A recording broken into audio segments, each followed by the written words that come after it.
Bismillah, alhamdulillah, wassalatu wassalamu ala rasulillah, assalamu alaikum wa rahmatullahi wa barakatuh, and welcome to episode 3 of Imam Initiative, a series about being an Imam in the West. In this episode, we hear part 2 of Sheikh Joe Bradford's contribution to the series, in which he answers questions about education and preparation.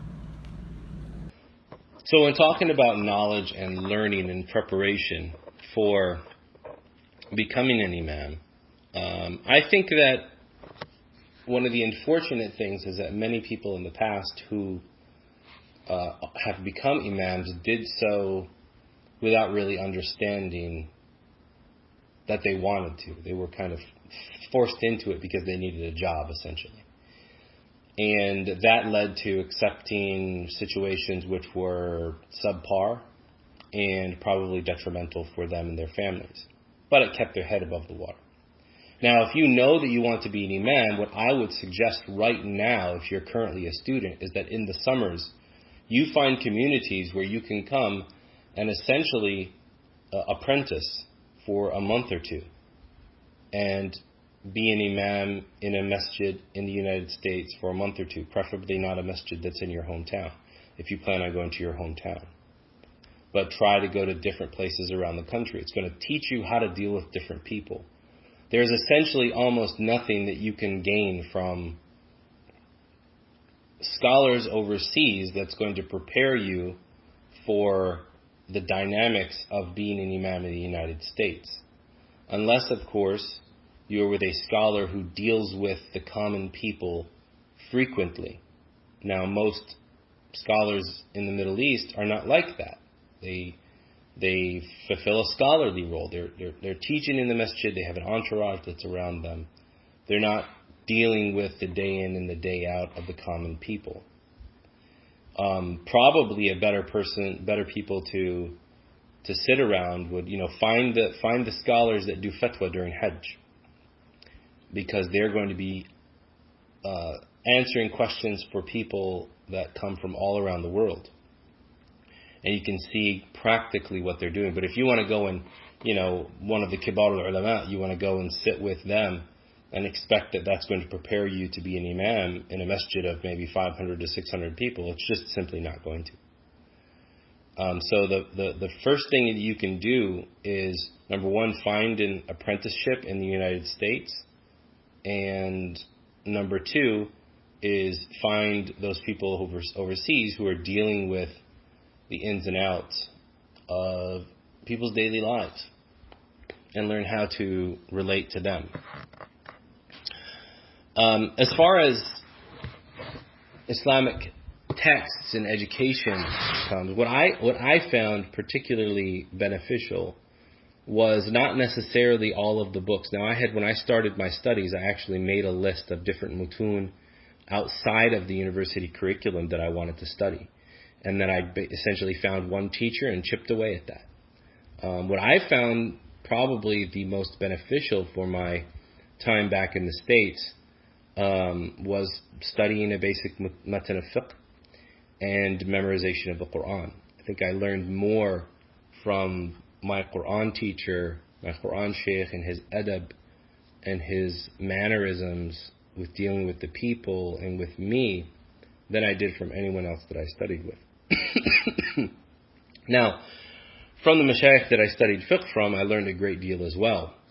And that essentially relates to critical thinking skills and the ability to process information. Now, the big mistake that people make, I'll tell you an anecdote. I went up to one of my teachers who happened to be one of my neighbors. And another student who was in a different kulliyah, I was in kulliyah to Sharia, the faculty of Sharia, and this other student was in a different kulliyah. He was like, this sheikh is amazing, you have to go and ask him these questions for me. So I said, okay, write your questions for me, text them to me, I'll go and ask them. So I walked up to him one day after Salah, and I said, Sheikh, I have some questions I wanted to ask you, and I asked him, and he looked at me and he said, you're not the one that asked these questions. I said, what do you mean? I just asked them. He said, no. These aren't your questions. Whose questions are these? And I said, this is a student in whichever other kulliyah. I don't want to diss any of the other kulliyat, but he said, this is definitely not a question that you would ask. He said, أخي أنصحك بتعلم أصول العلم فإن بأصول العلم ستدرك هذه الدقائق. He said, he said, my brother, I exhort you and encourage you to learn the fundamentals, the essentials of knowledge. Because with the fundamentals of knowledge, you will understand the minutiae. He said, I'm not from America. I don't understand what's going on there day by day. You might ask me one thing, and I give you an answer now, and by the time you get back to America next year, things have completely changed. But if you understand asl al-mas'ala, you understand the fundament that this issue is based upon, you will be able to answer hundreds of questions because you will always bring them back to that one asl, that one fundament. So that piece of advice was probably the best piece of advice that I had ever been given. And because of that, I focused on studying usul al-ilm. You know, a lot of students from the West, they think that we're going to learn by asking the mashayikh. Asking the mashayikh is not a solution. Learning from the mashayikh is a solution, right? It's just like people say we need fiqh al-aqalliyat, we need a minority fiqh. No, we need fuqaha min al-aqalliyat. We need jurists, fuqaha, people who understand the deen from the Muslim minorities.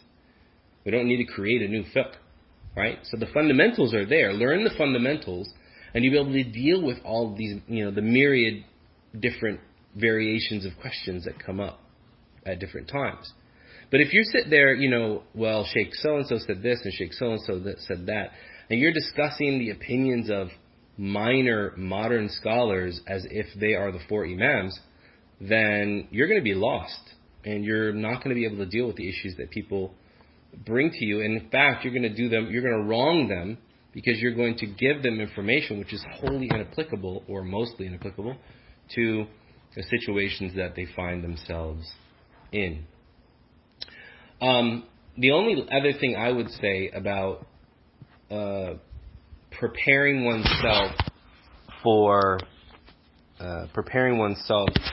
with knowledge is learn the ins and outs of the if you're going to be an imam, learn the ins and outs of how to do things. Okay? So you've studied the fiqh of nikah, right?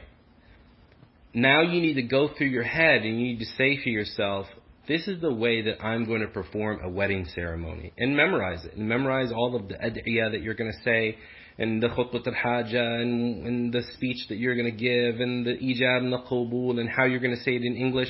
Because if you're sitting there thinking that by memory you're going to memorize what you've studied from Zad al-Mustaqni', right? Or al-Minhaj al-Nawawi, or whatever book you studied while you were there, and that you're magically going to be able to perform a wedding, you're not. So you need to go through and procedurally understand, how am I going to start my khutbah? How am I going to structure it? How am I going to end it? What du'as am I going to say? What I'm going to read in the salah? Done. Eid salah, same. Eid prayers, Eid khutbahs, same. Nikah, the same. What happens when a person comes to me saying they want a divorce? This is what I'm going to, these are the rules that I'm going to follow. These are the steps that I'm going to follow. When a person says they're going to come to me for counseling, this is the steps, these are the nasiha that I'm going to give them. This is the questions that I'm going to ask. This is the referrals that I'm going to make to my referral network of qualified and licensed therapists. This is how I'm going to do everything. These are my classes. This is how I'm going to start my class. I'm going to end it with Q&A. There's types of questions I'm going to answer. There's type of questions that I'm not going to answer. Create rules for yourself. And always take those things back to the usul al-ilm that you have studied. And you will find that inshallah ta'ala it will be very, very easy for you to navigate what you're going to be doing. So since we mentioned khutbahs, let's talk a little bit about khutbahs. When I first got back to the United States, I actually would write out my entire khutbah on my computer. I'd end up with like 9 to 10 pages for a full half an hour. And that was immensely beneficial simply because I would write it out and then I would say it to myself and then it would not sound like the English language and then I would write it again.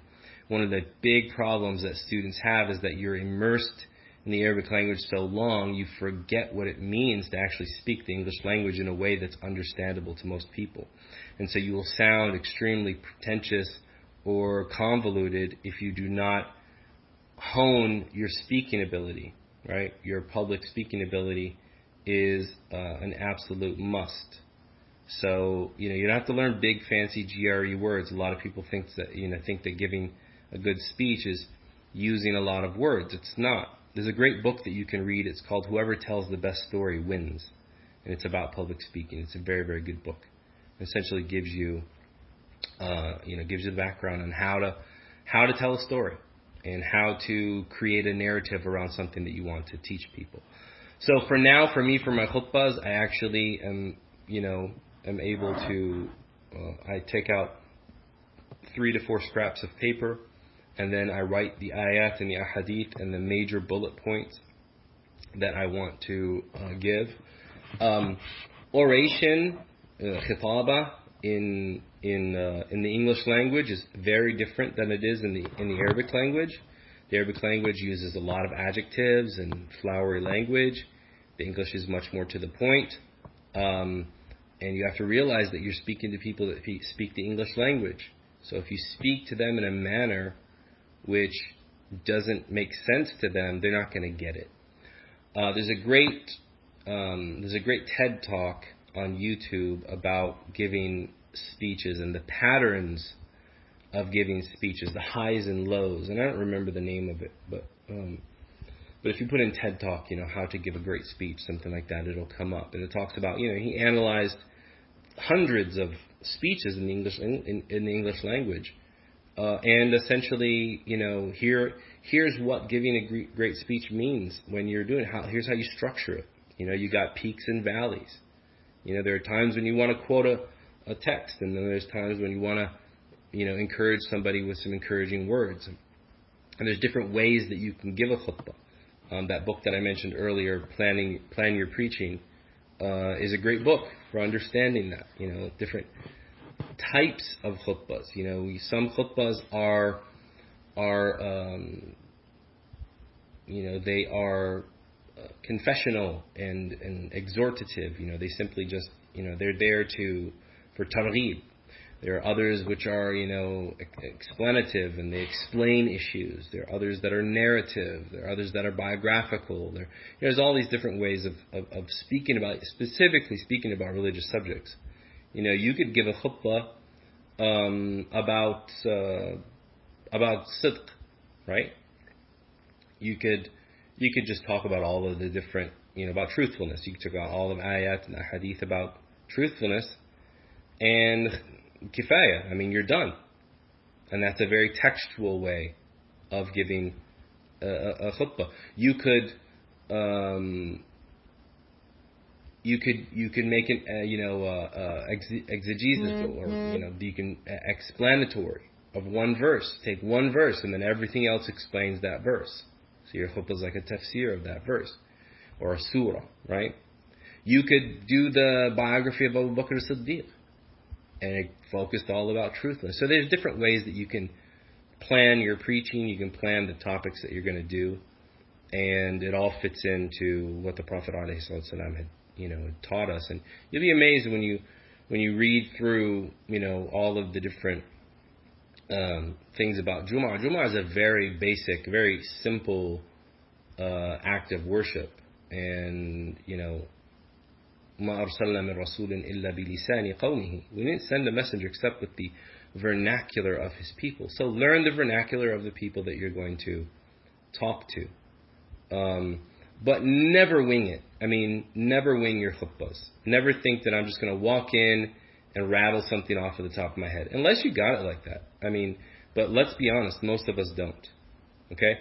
Now, what I do, because I live in a city where most masajid don't even have imam anymore, and they have all these volunteer khatibs, and sometimes they can't make it, sometimes they're horrible. You might show up for Jumu'ah and be asked to give a khutbah. So I keep 2 or 3 khutbahs that I've written on scratch paper in my wallet, because I never know when I'm going to be asked to give a khutbah.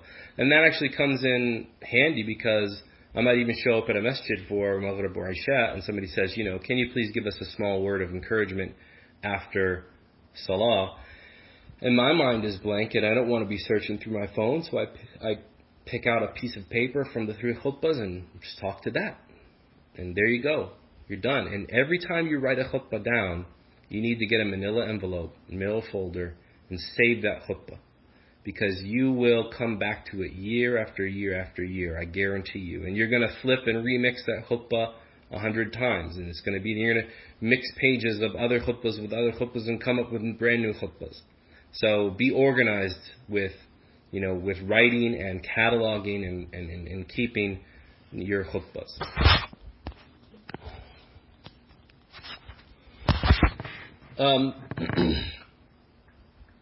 The etiquette of seeking knowledge.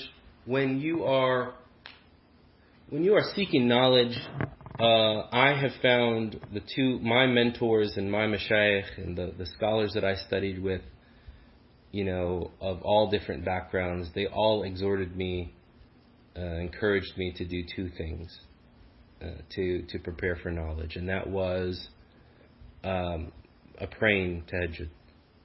One of them, praying tahajjud, and you will be surprised at the effect. يعني إنا سنلقي عليك قولا ثقيلا واذكر اسم ربك وتبتل إليه تبتيلا. We are going to send down on you a weighty word, so remember the name of your Lord and devote yourself to Him. So, praying at night is something that the Prophet ﷺ was given nafilatan lak, as an addition for you. And any da'i, any imam, any scholar, they need tahajjud. And it's something that I know that I'm surely deficient in. But any time that I do it, I certainly see the effects of it. And then the second thing is dhikr. وَاذْكُرُوا اللَّهَ كَثِيرًا لَعَلَّكُمْ تُفْلِحُونَ. Mention Allah much so that you can be successful. I remember when I was having trouble with one of my tests while I was in the Jamia. And one of my teachers noticed that. And he passed by me and he said, Udhkurullah, Udhkurullah. And I was so stressed I forgot it. He sat at the front of the front of the test hall, and he started, he pulled out his hand and he started counting down dhikr on his hands, so as to, model good behavior. And I started to make dhikr. My mind cleared up, and alhamdulillah, I was able to finish the test, and I did very well. So I've always found that in times of stress, in times of difficulty, in times of preparation, it's better to not stress out over the information and the study, but to take some time out, clear your mind through dhikr, and clear your mind through ibadah. And those are the 2 best things that you can do in addition to all of the study. أَلَا بِذِكْرِ اللَّهِ تَطْمَئِنُّ الْقُلُوبُ. Is it not through the remembrance of Allah that the hearts find rest?